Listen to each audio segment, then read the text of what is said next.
Matvei Michkov is a freak prospect, scoring 9 goals and 20 points in 27 games for HC Sochi last year in the KHL, the highest point-per-game average of any draft-eligible player, higher even than that of Russian superstars Alex Ovechkin and Yevgeny Malkin. And yet, Michkov is not even in the discussion to go number 1 overall, and he really isn't even in the discussion to go anywhere higher than 4th, which is shocking for a player with his pedigree. Now, a big reason for that is the current situation in Russia with the invasion of Ukraine and the IIHF suspending all Russian players from international competition, so fans and scouts weren't able to see Michkov's play up close in the junior championships. But there's another reason that Michkov has been slipping down draft boards, which is why I personally would not want to see any team that I'm rooting for draft him, and certainly why I would not want to see a team like the Flyers or Capitals trade up to get him, and that's character issues. Many scouts have brought up character as a big issue, with one calling him an asshole, another scout from the Capitals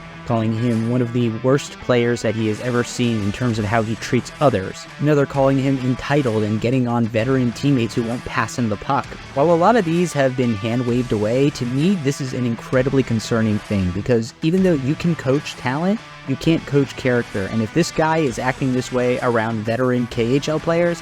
who's to say that he's going to take it any different just because he's on a line with Alex Ovechkin? And even though some people have suspected that all these character concerns coming up now is kind of a smokescreen, this is a lot of smoke. And even if 20% of this is true, that would give me pause to take this guy in the top 10, especially given the fact that we are in a very deep draft class at the very top, where you can get a lot of quality forwards in that top 10. Why would you risk them on a guy with character concerns like Michkov, who, by the way, is projected not to come over to the NHL for another 3 years. So especially if you're a team like the Capitals or Red Wings, who have a lot of good talent in their system already and are just looking to maybe get the final piece to push them over the edge, why are you going to draft a guy who you're going to have to wait 3 years before he ever plays for you? Why would the Capitals, who are trying to keep their contending window open, wait 3 years for this guy to come over? By that time, Alex Ovechkin's going to be 41 years old. His contract is going to be up. If you want to fulfill the promise to him to try and get him one more cup, you either need to draft a high floor player at number 8 or flip that pick and get a top 6 forward.